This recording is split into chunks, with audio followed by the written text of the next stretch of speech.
O canto 19 da Odisseia é aquele em que Agamenon, discursando para os argivos, reconhece que estava perdido. Lá no início da história, quando desonrou Aquiles, causando a morte de muitos argivos, né? Quase fazendo-os perderem a guerra. A perdição é uma coisa que se reconhece depois, porque enquanto se está perdido, enquanto se está cego, não se tem a percepção. A perdição inclui isso, a não percepção.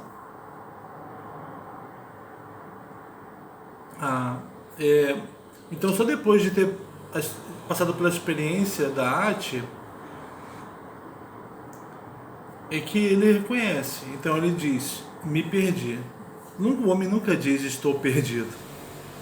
Porque a arte implica a perdição, e a perdição a tal ponto de não se saber que se está perdido.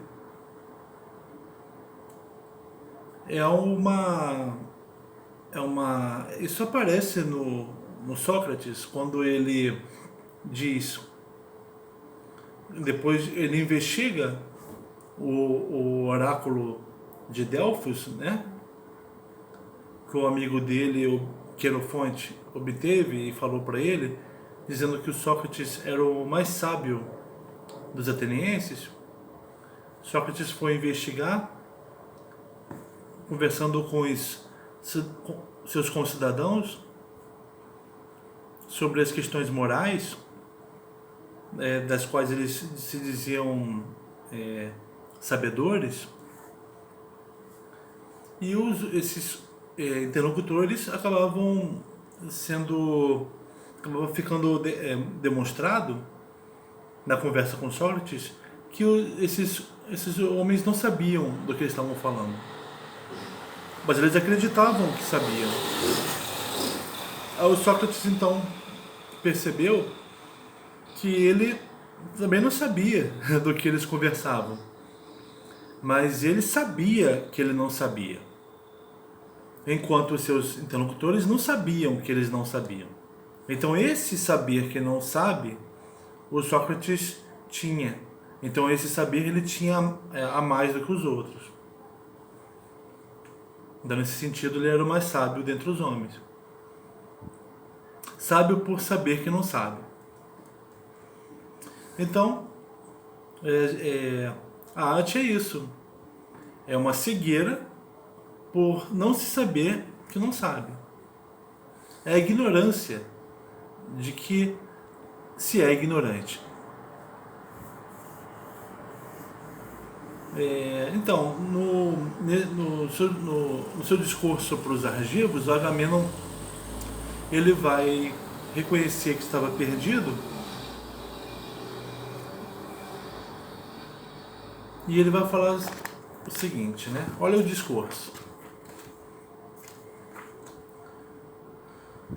Muitas vezes os acaios tal coisa a mim me disseram, reprovando-me. Porém, eu mesmo não sou culpado, mas antes Zeus, a porção e a Erínia, que anda na névoa. Então, ele está falando que ele foi reprovado pelos acaios, ou aqueus, ou argivos, de estar perdido. Mas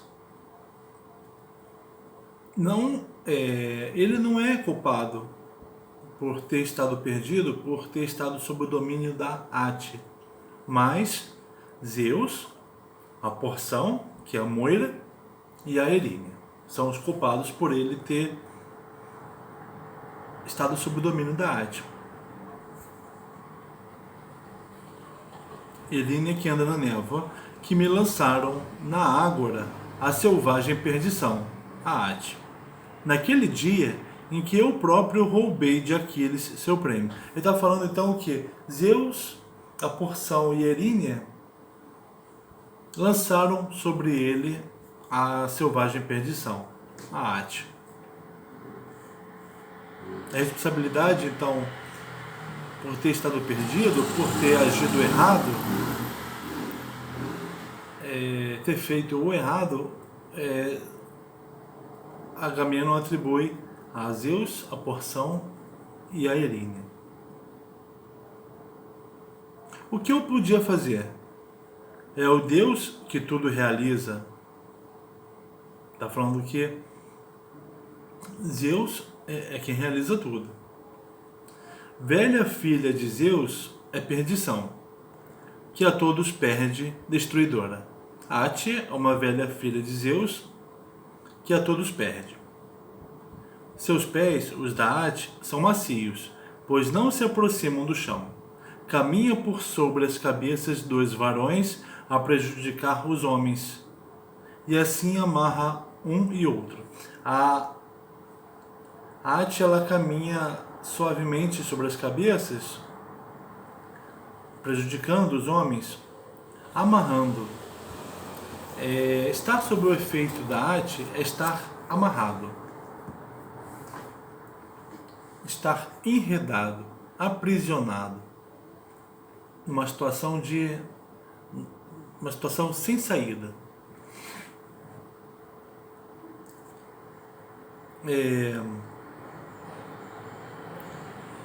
Vamos entender um pouco da Ate, da porção e das Eríneas, né?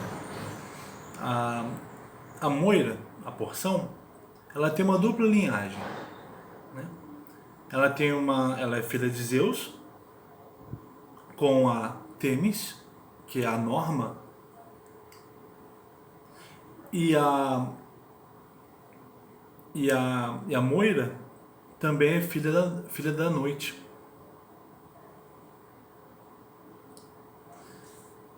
Enquanto filha de Zeus, a Moira, as Moiras, né?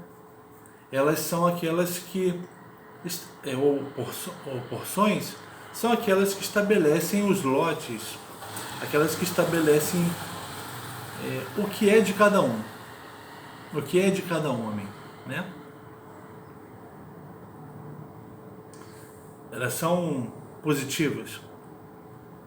Agora, as Moiras, enquanto filhas da noite, né, filhas que a noite teve por conta própria, sem um concurso com o homem, com Deus, né? As Moiras da noite, elas são aquelas que limitam o homem, são as negativas.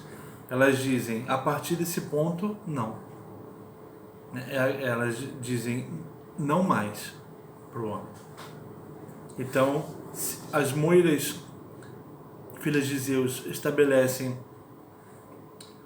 qual vida o homem vai ter, e as Moiras, filhas da noite, dizem qual é o ponto em que é cortado o fio da vida do homem. Isso a gente tem na Teogonia do Hesíodo.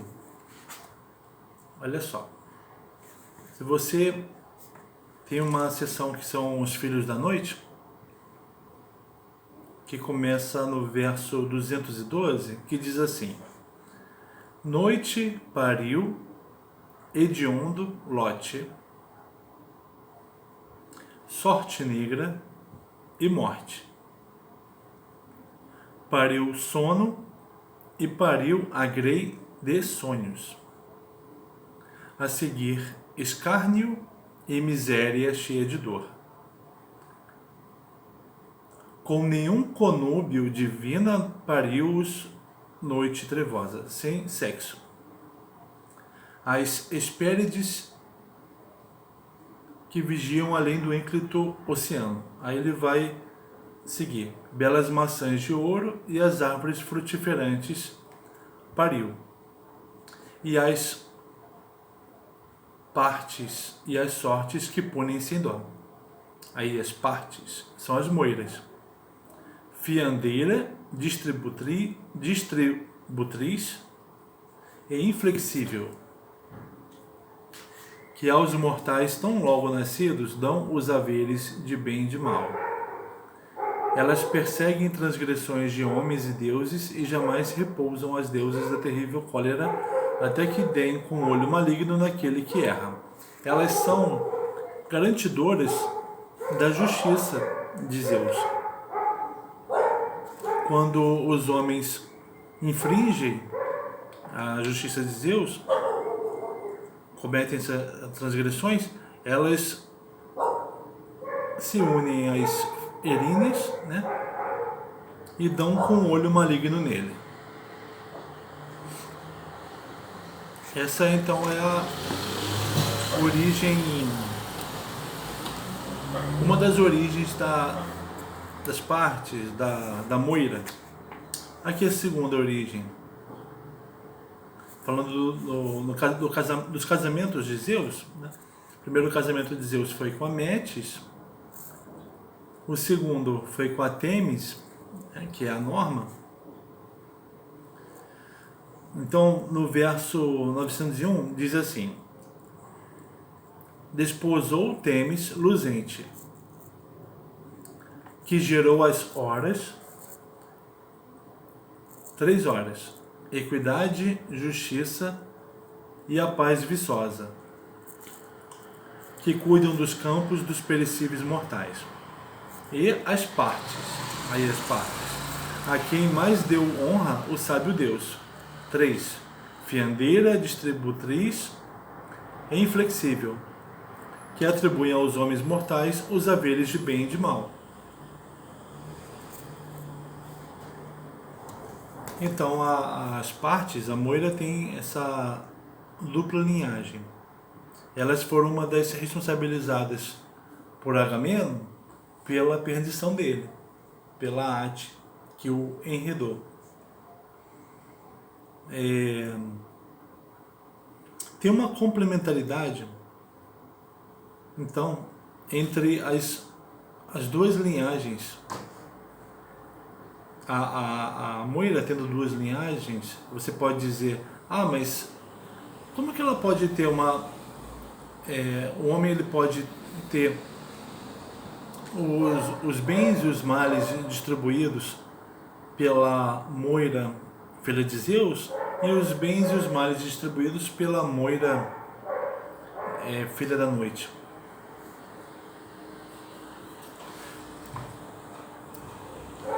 Como é que pode?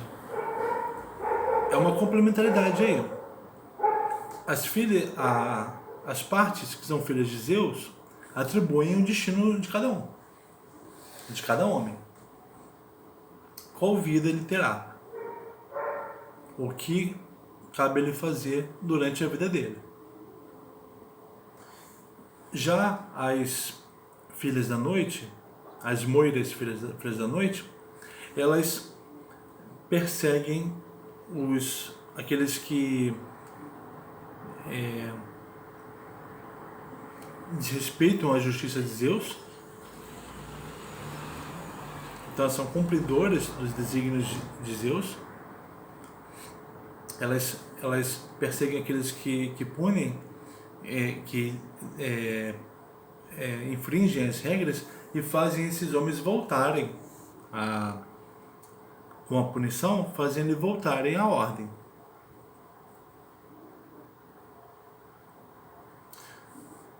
E elas são aquelas que estabelecem o termo da vida dos homens. Então, uma complementaridade. As primeiras Moiras são aquelas que dizem qual vida se terá, as outras dizem a vida vai até aqui. É uma complementaridade. Agora, quanto às Erines ou Fúrias, qual é a origem delas? Você lembra dos deuses primordiais ditos pelo Hesíodo na Teogonia? Caos, terra, céu, Tártaro Eros também.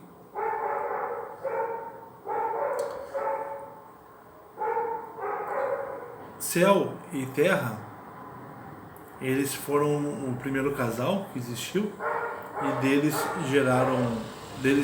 foi gerado o oceano e outros filhos. O céu, ele recobria a terra, forçando a união com ela, né? Isso, esse abafamento do céu sobre a terra sufocava os filhos deles. Terra, então, armou com os filhos, um dos filhos, uma vingança contra... A vingança não, uma forma de interromper o céu. Terra armou com Crono, que ele pegaria uma foice que ela tinha ali guardada, e na hora que o pai, o céu, fosse novamente se unir à mãe, o Crono agiria. E assim foi feito. Na primeira vez, né, em que o céu se deitou sobre a terra, o Crono veio e zupt, cortou o pênis dele. O céu saiu gritando, se afastou da terra, e o pênis dele saiu, caiu, né, do céu, respingou sobre a terra, caiu no mar. No mar ele criou borbulhas, o sêmen que gerou a Afrodite Urânia, Afrodite filha do céu, né? Mas os respingos do pênis que caíram sobre a terra entraram na terra e geraram alguns filhos, dentre eles as fúrias, as Erines, que são aquelas que têm a mesma função das moiras. Elas, das moiras filhas da noite. As Erines, elas são vingadoras. Elas têm uma função específica, que é vingar o sangue familiar derramado, mas a função dela se torna incomum, fica parecida, né? Fica a mesma do que é da moira, quando a Ate age para restaurar a justiça de Zeus, que foi quebrada. Por exemplo, no final da Ilíada, tem um trecho em que um cavalo do Aquiles, chamado Xanto, começa a chorar.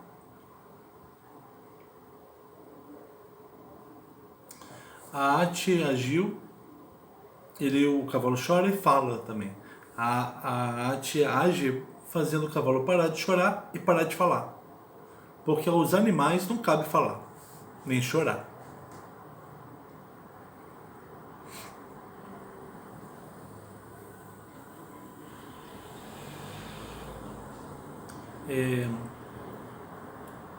Então, as Erines, elas também têm uma função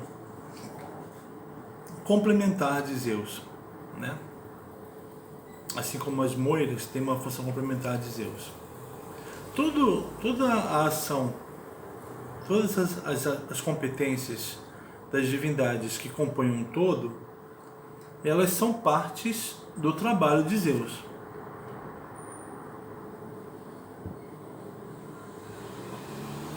São aparentemente contraditórias com o trabalho de Zeus.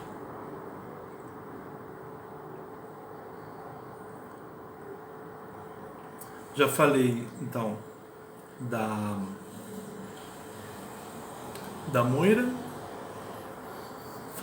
acabei de falar da Ate, acabei de falar das Fúrias, e a Ate.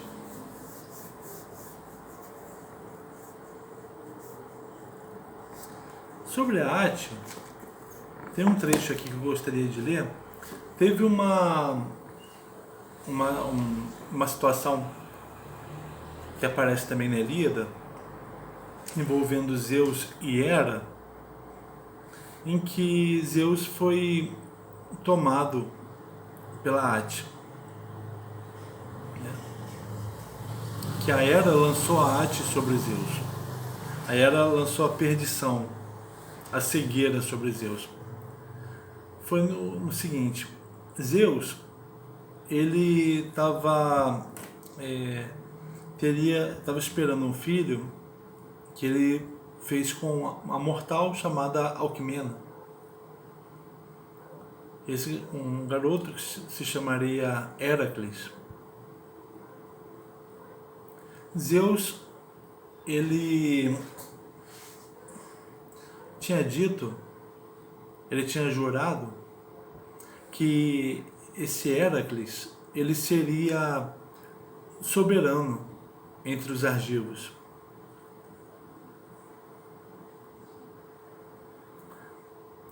A Hera lançou sobre o Zeus, era contrária ao poder de Heracles, né? Porque era filho de Zeus com uma mortal. Então a Hera fez o Zeus jurar o seguinte: que a criança que fosse nascida, a criança que caísse entre as pernas de sua mãe, naquela noite, seria o soberano dos argivos. Zeus jurou isso. A criança que cair pelas pernas de sua mãe nesta noite será rei dos argivos. Depois que ele jurou isso, a Hera fez ele jurar isso. O que ela fez? Ela foi até a casa da Alcmena e atrasou o parto dela. E um dia, ela saiu dali, foi até a casa de uma outra mulher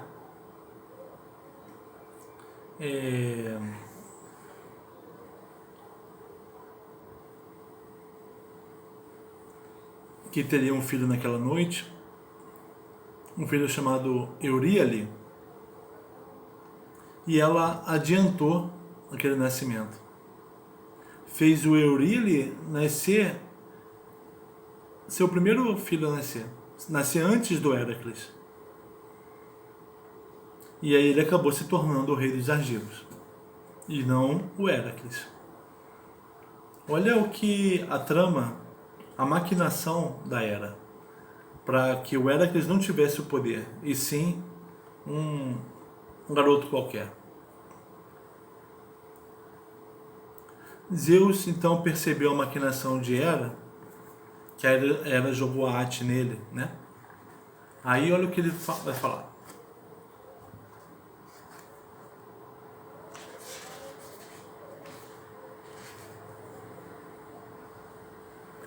De imediato,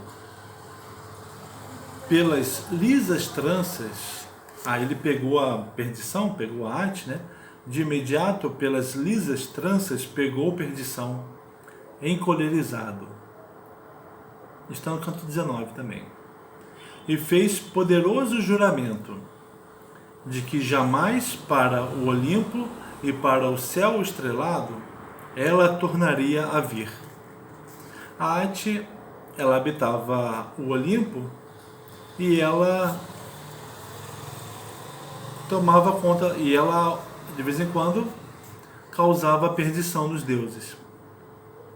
Mas por causa disso que ela fez, causar a cegueira de Zeus, fazer com que ele jurasse uma coisa que acabou sendo falsa, né? E ele ficou encolerizado, ele a pegou pelo cabelo e jogou para fora do céu, para fora do Olimpo. Então ela não mais ia fazer atrapalhar os deuses. Então, a partir desse momento, os deuses vão ser livres, isentos de perdição.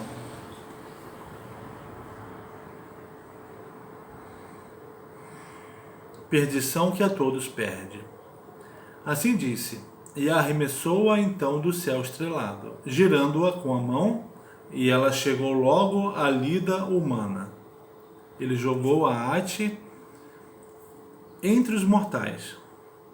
Dela sempre se queixava quando via o caro filho suportar lida ultrajante nos desafios de Euristeu.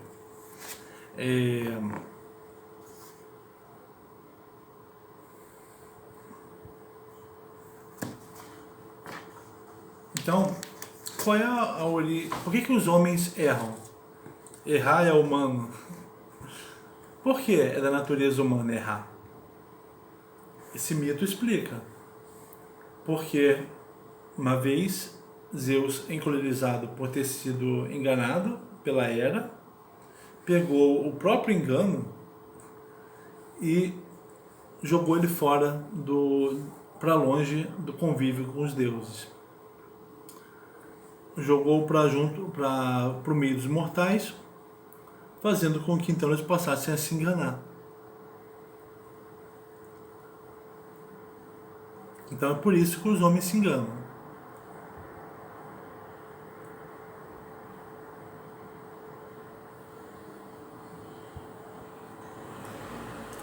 A arte tem essa característica de deixar-se levar, né?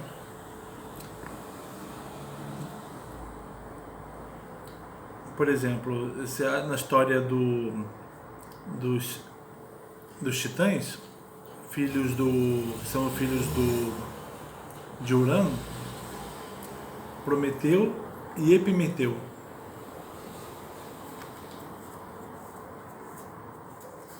O Prometeu tinha pregado uma peça a Zeus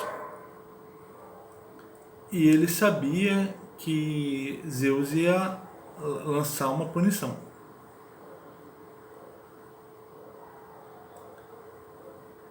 O Prometeu, que é a previdência, né? É o esperto.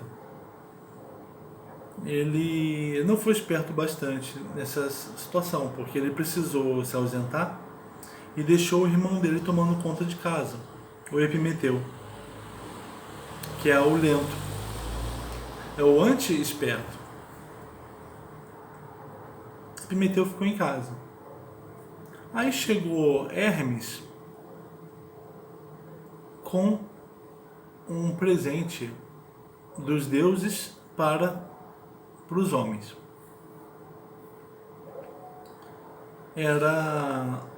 Hermes falou, era um belo presente, tá?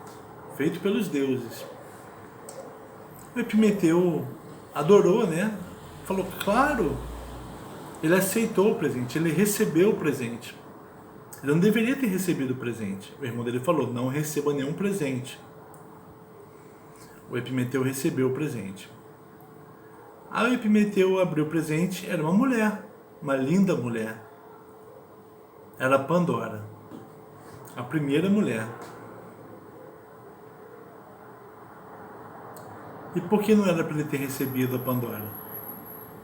Porque ela tinha um jarro, que ela abriu esse jarro, e desse jarro saíram os males que afligem, todos os males que afligem os homens. E dentro do jarro restou a esperança.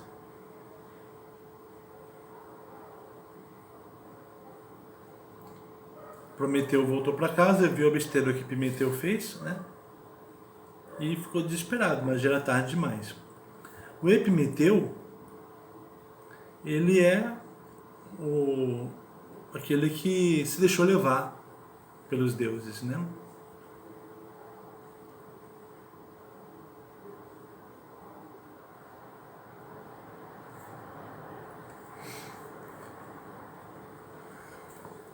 Então, atuam juntas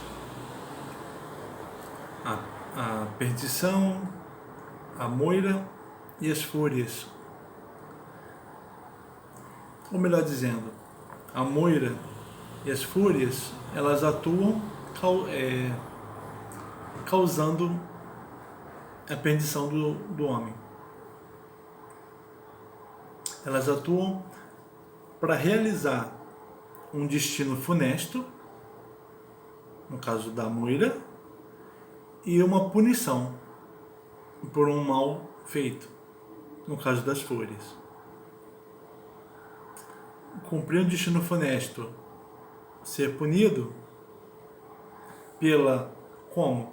Na realização da perdição de um homem, são para restaurar a justiça de Zeus, que esse homem desrespeitou, né? Tá bom? Então é isso. Ficamos por aqui.